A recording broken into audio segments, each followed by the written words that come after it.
Hello there, this is Life is Mash, thank you for joining me. Japan is a country that draws a lot of attention for many different reasons. Today, I want to shed some light on some little known details about one of Japan's most curious topics, the sex industry.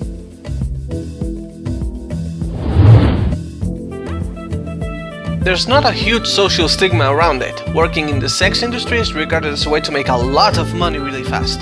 Furthermore, some people regard it as a safety net for women that the government is currently failing to provide.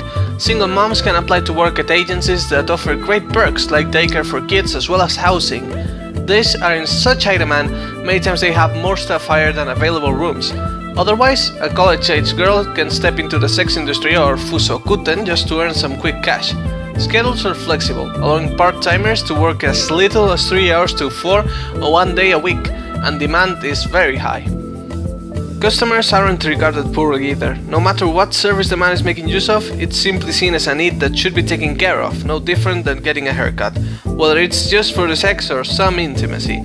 Polls state that 40% of Japanese men pay for sex, which implies at least 40% of men are willing to admit it openly.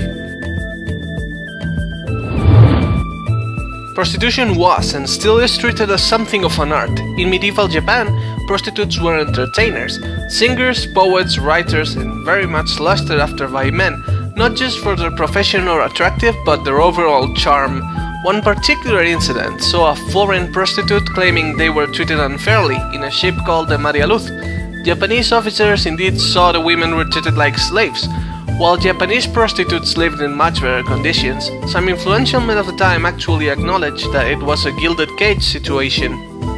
In the modern day, women who go into it are trained to excel. This should really come as no surprise with Japan's attitudes towards professionalism in any environment. Girls are taught to pay special attention to their customer, arrange their shoes and clothes neatly, and have a natural as possible conversation with them. They are instructed to not peek into the customer's wallet and repeat how much they should charge over the phone to their controller so they can produce the money. They're told to wait behind the customer while they book a room so they can pick a cheap one without feeling judged for it. The best way to get naturality in conversations is obviously to rehearse them to death. So they are, indeed, still acting and entertaining. Prostitution is actually illegal. It wasn't always so. As late as the World War II period, Japan had sanctioned brothels.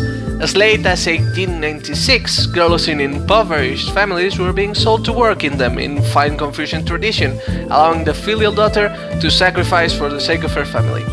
After America won the war, licensed brothels were banned, in the eyes of the Japanese, ironically, out of Christian revulsion. The fight over legalizing prostitution was fierce. In 1953, politicians attempted this, only to be stonewalled by many men, and every single last brothel owner.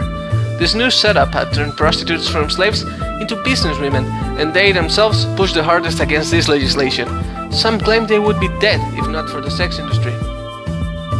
In the current day, laws bend over backwards to allow the sex industry to carry on, mostly as a necessity. Flyers for delivery health will carry a disclaimer reading, "We won't service customers looking to engage in prostitution," right under all the indeed very sexual services they can provide you with if you happen to have enough money. I think we need a rim shot. Vaginal intercourse is not on the table. Getting the most vanilla act of sex is the most illegal part of the whole sex industry. Some people say this was outlawed to preserve Japan's national identity after the American military bases settled in, and the foreign soldiers took a liking to the country's brothels. In any case, Japan skirts the law once again as much as possible to actually provide a way around this ban. Soap salons generally offer vaginal intercourse under the pretense that the customer went in to take a bath and fell in lust with the masseuse, who was all too willing to oblige. Other businesses offer alternative and equally insane excuses, like cuddling with a girl or getting some health delivered. Almost every club has a theme. Each also offers different services. You can find pink salons or blowjob bars where many men gather to get anything non-penetrative from pretty busy women in small cubicles. There's not even a curtain to protect your privacy in this, so you'd have to be pretty ballsy to get in. Image clubs generally offer the most softcore services with a general theme going on. You can find schoolgirl uniforms, office-style places, cosplayers, and many other trends applied to sex work. Soap Lands, or the king of the Japanese sex industry, offer a full body washing service, usually lube enhanced. The practices in these places tend to be the raunchiest, and more on them a little later. These are just 3 examples of the many types of sex joints you can find in Japan. Girls who get requested often get bonuses. Another smarter than you'd think measure, it motivates girls to provide a good service for their own interest, and men to keep visiting the same small number of girls instead of getting it wherever they can, from whoever they can. Obviously, they'll also develop a sense of loyalty towards the shop. This helps keep sexually transmitted infections under check in many cases, and generally fosters an atmosphere of goodwill between girls and customers. It also naturally helps cut down the number of partners both the girl and the customer will have over their tenure in the sex industry. Condoms are not always mandatory. This of course ends up being customers' choice, and brothels do run STI tests. So in theory, everyone is clean. Also in theory, Japan has something of a celibacy syndrome, so most people should be okay to be trusted. Pink salons have a policy of only providing condoms at the customer's request, and other houses will generally offer bareback for every service, except for penetrative intercourse. Other than that, it depends on what the girl is willing to offer, but rumors of girls offering bareback penetration abound. How many of these are true is for anyone to guess. Some people seem to think that escort web pages have a secret code based on stars next to a girl's name, meaning they allow intercourse with no protection.